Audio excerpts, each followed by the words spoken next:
देश में अगर गलत हो, अगर उसका विरोध करना गलत है तो हाँ, मैं गलत हूँ।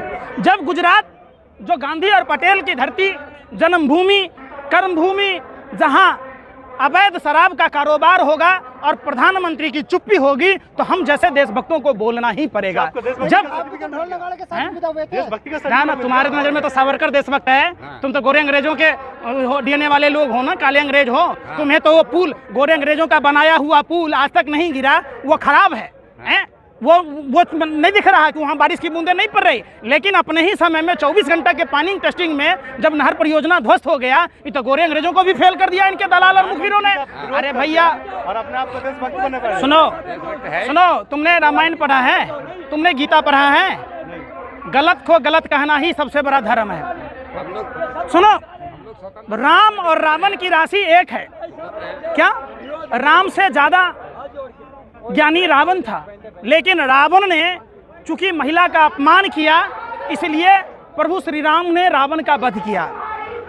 कृष्ण, कौरव और कंस की राशि एक है और तीनों आपस में रिश्तेदार थे, लेकिन फिर भी भगवान श्री कृष्ण ने पांडवों का साथ दिया, कौरवों का समूल नाश करवाया, यहाँ तक कि कंस का भी वध किया। तो हमारा तो धर्म ही सिखाता है, भारत की सभ्यता संस्कृति ही ऐसी रही है कि चाहे दुश्मन अपना भाई ही क्यों ना हो, दुश्मन दुश्मन होता है।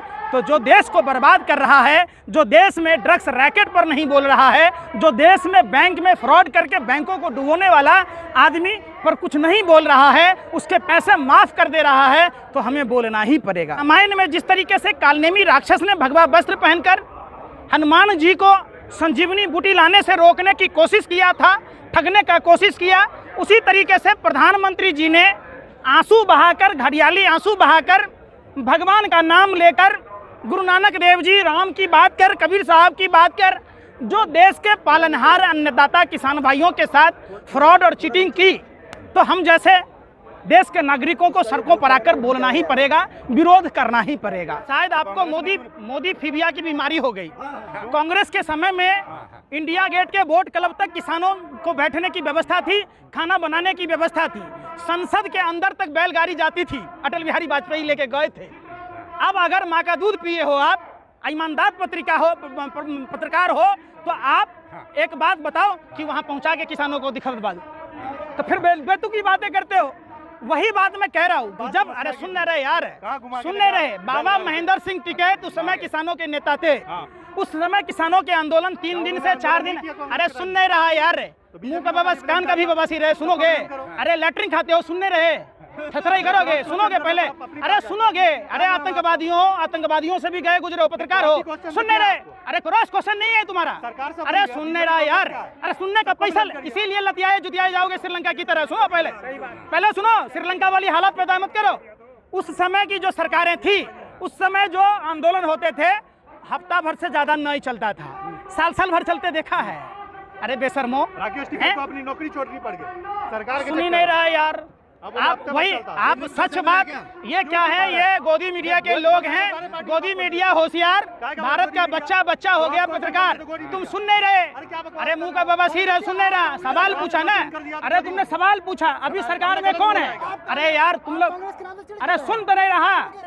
तुम कांग्रेस का नाम कह के हमारे आंदोलन को कमजोर क्यों कर रहे हो? हमारे जो अधिकार हैं, उस अधिकार को खोल क्यों रहे हो? यहाँ पार्टी की बात हो रही है, आप बात करो कि जो, अरे सुन रहा यार, एमएसपी पर कानून बनाने की बात किसने किया था?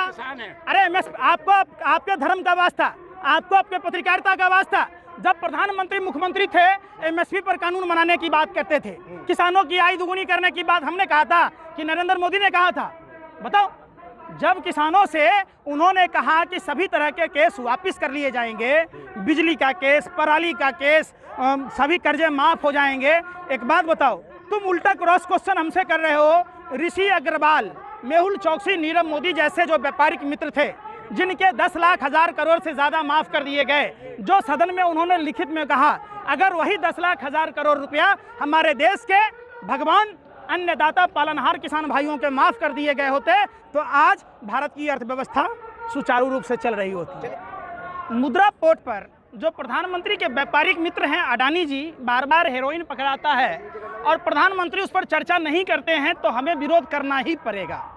प्रधानमंत्री जी किसानों की आय दुगुनी करने की बात करते हैं, एमएसपी पर कानून बनाने की बात करते हैं, जब वह मुख्यमंत्री होते हैं, प्रधानमंत्री नहीं होते हैं। तब जब प्रधानमंत्री बनने के बाद अगर ये भूल जाते हैं, प्रधानमंत्री बनने के बाद जब कृषि बिल वापस लेकर जो घड़ियाली आंसू बहाते हैं, माफ़ी मांगते हैं, हाँ हम किसानों को समझा नहीं पाए, हमसे गलती हो गया। जब प्रधानमंत्री जी ऋषि अग्रवाल, मेहुल चोकसी, अडानी, नीरव मोदी जैसे लोगों के पैसे माफ़ कर देंगे, देश के गरीब जनता के टैक्स का पैसा जो बैंकों का कर्ज देकर उसको एनपीए में डाल देंगे, माफ़ कर देंगे, तो हम जैसे देशभक्तों को बाहर आना ही पड़ेगा। जब प्रधानमंत्री जी के पार्टी के लोग जब अपने फार्म हाउस में चकला घर चलाएगा, वेश्यालय चलाएगा, तो हम जैसे लोगों को बाहर निकलना ही पड़ेगा। रोटी खाते हैं, आप कोई गोबर को च्यवनप्राश समझकर नहीं खाते हैं। हाँ। नरेंद्र मोदी जी अगर व्यक्तिगत तौर पर बोलते हैं तो नरेंद्र मोदी जी पैदाइशी झूठे हैं, लेकिन चूंकि नरेंद्र मोदी जी भारत के प्रधानमंत्री हैं, प्रधानमंत्री की कुर्सी गरिमा का पद होता है, प्रधानमंत्री उस गरिमा को भूल गए। प्रधानमंत्री अपने आप को यह नहीं मानते हैं कि मैं भारत का प्रधानमंत्री हूं।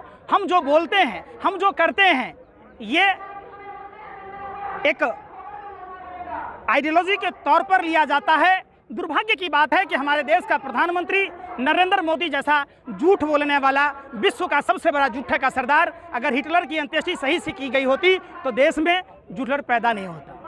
प्रधानमंत्री पद पर रहते हुए, चूंकि भारत के प्रधानमंत्री ने लिखित में माफीनामा मांगा था, इसलिए देश की जनता ने, देश के किसान मजदूरों ने विश्वास किया था।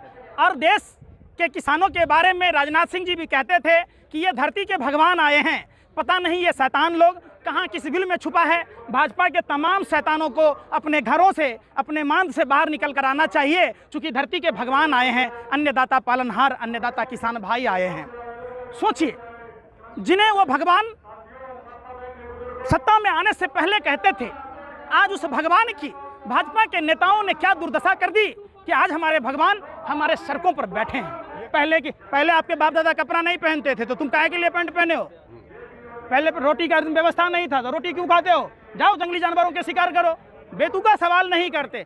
सवाल जो अग्निवीर पर सवाल है, अग्निवीर पर सवाल जो है, देश में किसान मजदूर का बच्चा ही फौज में जाता है, ठंड में, गर्मी में, बरसात में, खेत के पगडंडियों पर फिजिकल की तैयारी करता है, मेडिकल की तैयारी करता है, रिटर्न की तैयारी करता है, तब जाकर परिवार के लोग अपने खून से खेत को सींचते हैं और रिश्तेदार जो हैं सरहदों की रक्षा करते हैं अपना खून देकर, अपनी कुर्बानी देकर। तो उनको 4 साल के बाद अग्निवीर बना दोगे। कैलाश विजयवर्गीय का बेटा बार बार मंत्री बनेगा, विधायक बनेगा, राजनाथ सिंह का बेटा, अमित शाह का बेटा अग्निवीर क्यों ना बनेगा? उनकी पेंशन क्यों ना बंद होगी? तो सांसद विधायकों के भी पेंशन बंद हो, वो भी सदनवीर बने, तब तो बात हो ना।